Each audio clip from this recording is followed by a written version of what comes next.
just kind of laid out his story. Very good, excellent narrative. But I could tell he was tired and he wasn't very interested in going through a lot of questions. So the interview is available. It's up there on the Ed Opperman YouTube channel, and I'll lump them all together, all these interviews together, so people can really sit down. I'm gonna pull it up. I'd like to hear it. I reached out for him after reading his book. Yeah, I got the book that I got of his. I like to go to Amazon myself and order books. One will say, okay, you can get this brand new for $30, and here's one you can get for $5. Even with mine, if I find one for $3.99, I'll probably get that one. Right. And so I ordered this book, Legacy of Deception. It was kind of ragged, but it was good. I read it all the way through, and I said, wow, I'm going to reach out for this guy. So I try to look him up, and I find that he has a Facebook page, and I messaged him on his Facebook page and said how moved I was by reading his book and so forth, and I guess either contacted me back on Facebook or I left my email address, and he got back to me and he says, listen, I very rarely go to my Facebook page. He says, here's my email address. And then we started communicating via email. And the first thing he says is that I felt like I've been entombed for the last 19 years. And you've come along and dug me up. And man, that blew my mind right there. That here's a guy that came to the table with some significant information, and he was blown off. Not so much by the prosecution, because he was told not to go to the prosecution by the insider. He was blown off by the dream team, by Johnny Cochran's, particularly Johnny Cochran's chief of staff, Carl Douglas, according to his book. And we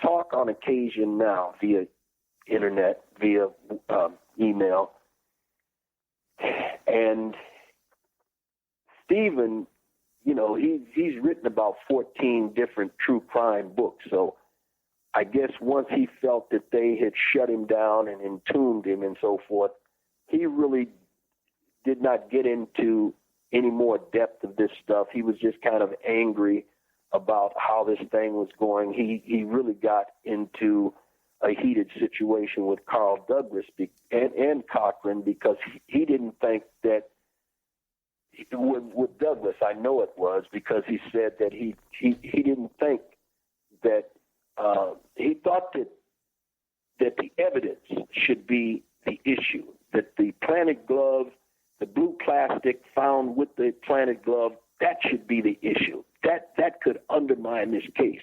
And according to him, Douglas was focusing on the racial factor. And his thing was, the racial factor could be one of the most destructive things if you focus on that by itself. And so I think in the end, he felt disheartened because they had kind of used him and pushed him away. Okay. And so I've shared with him over time that we go back to the Cochran thing, that I felt that Cochran may have had other ulterior motives. Okay, before we get to that, I want to stick with Singular for a couple of seconds. Yeah, go ahead. Because you know what you're telling me really fleshes out my interview with Singular so amazingly. Like I got bells going off in my head. Because I remember him telling me, he says, you know what? Because I think I had Ramona Africa on right before him. She was the woman from Move, that group Move in Philadelphia that was burned alive, and she escaped with the little boy Birdie, and they shot at her when she was escaping. I had her on first, and I had Singular on right after her. Right. And I remember he told me he had a long drive home to make it, so he could only give me an hour. And I bet you, during that long drive, he was steaming, reliving this experience that you're describing. Because when he did the show, I could tell there was an undercurrent of anger in him, and he was very frustrated and angry about how people did not understand the true story of O.J. Simpson and how he was trying to get this out, and so many people are misled. Here's the anniversary coming out, and people are still going to be repeating this nonsense narrative from all these years ago. Right. So what you're saying, that just totally fleshes that out. And it gives me a whole different perspective to the interview. But one thing that was interesting to me is with Singular is when I brought up a relationship, like a prior relationship between Nicole and Furman. Yeah. He totally dismissed it. He didn't even want to discuss it. He didn't even want to acknowledge the question, almost, you know? He did not want to hear that at all. Now, what do you know about that? Well, I'm certain, I don't know why, I don't know what the reason is that he would do that. And, you know, number one, but his focus wasn't there. Right. Ours is. Our focus is on everything. Okay. And I tell him that, you know, he Singular can kind of have some issues too with other authors. See, we're not only in the trenches. We haven't only been in the trenches ourselves doing the due diligence in the court archives and so forth, and the files and so forth, digging this stuff up, and first one thing and the other. It's been valuable to us as well to read the biographies of all of these people who were involved in this case, who wrote these books. You see, to read the court transcripts, the testimony of individuals involved in this.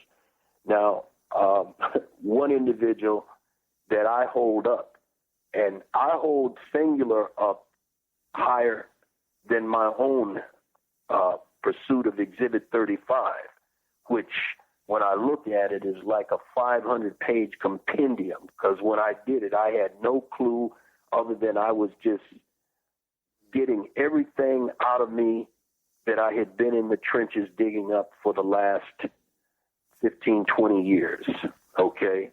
So that's what I was getting out of it. It's 17 years, whatever it was, because it came out in 2011. That was my first book. The documentary, I finished that in 2004, and then it went into the film festival circuit in the winter of in the early spring of 2005, starting with the Pan-African Film Festival in Los Angeles. So, but Singular, I have to elevate to the top because he was first, and he was first with crucial evidence that these people try to dismiss. They can't get away from it, okay? Evidence that he was confirming other evidence that we had been finding, okay? Now, Singular's findings about the neo-Nazi sympathizers within the Los Angeles Police Department, particularly in command positions, is similar to what Deputy DA Lucianne Coleman states in her depositions. You acquainted with that name? Yes, I am. And they even found a swastika, a Nazi flag, in one of these offices, correct? Right. Well, here's the way that went. Lucianne Coleman was the complaints officer in the DA's office, where other police officers would come and lodge complaints about police misconduct within the police department. One of the first officers that came to her was an officer detective by the name of Andy Purdy. He was in the same division with Mark Furman on the west side. Purdy came to Lucianne Coleman right about the time that O.J. was being, arrested during that first week that he arrived back from Chicago, and everything was hot on the air and all of that kind of stuff about the murders of these two victims. And so I guess there had been a remark about Mark Furman possibly being involved in malfeasance and planting evidence or something like that. And Lucy Ann Coleman says, oh, that's absurd. You know, guy, come on. And Detective Purdy says, well, wait a minute now. You know, I wouldn't go that far. You know, if anyone could be involved in doing something like that, he would be my choice.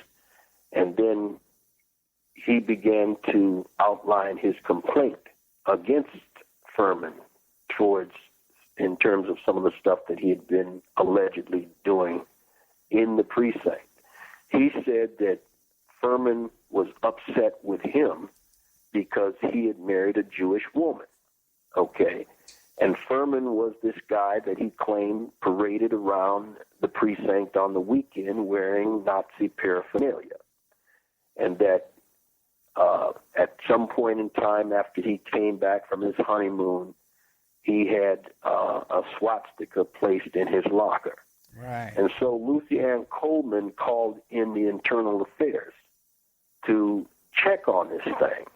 But the Simpson thing was winding up, and Mark Furman was kind of at the center of this thing, you know. And I'm sitting here reading his book right now, and the fascinating thing about his book is that based upon the first 30 pages into it, he finds everything. You know, I found this, I found that, I found the glove, I found the blood drops, I did this, I did that. I said, wow, man, this guy, he's got, you know, a very, very powerful narcissistic personality. Mm. But be that as it may, this guy, Andrew Purdy, had come in and lodged his complaint.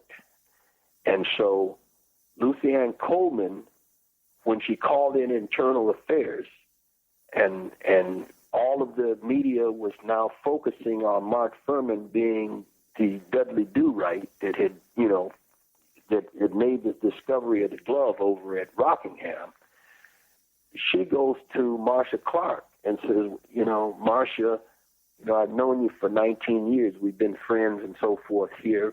I'm going to advise that you hold down, slow it down.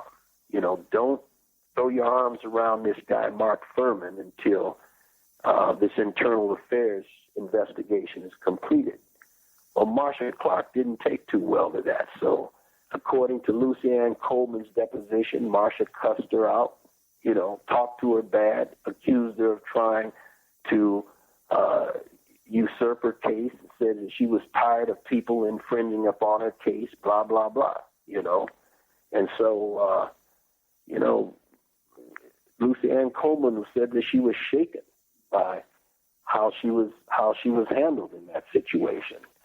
And so as time went on, she said that she even came under duress by the internal affairs officers, who now began to focus on her, you know, having some motive about having them do the investigation on Furman. So things got very, very raggedy, very pointed, you know, and uncomfortable for her to be in that position at that particular point in time. And so intimidating, not only to her, but to other deputy DAs in the district attorney's office, who were kind of acting like they were afraid to walk on eggshells in that office. So Lucy Ann Coleman's testimony under deposition is very, very powerful, you know, in terms of examining the Nazi allegations.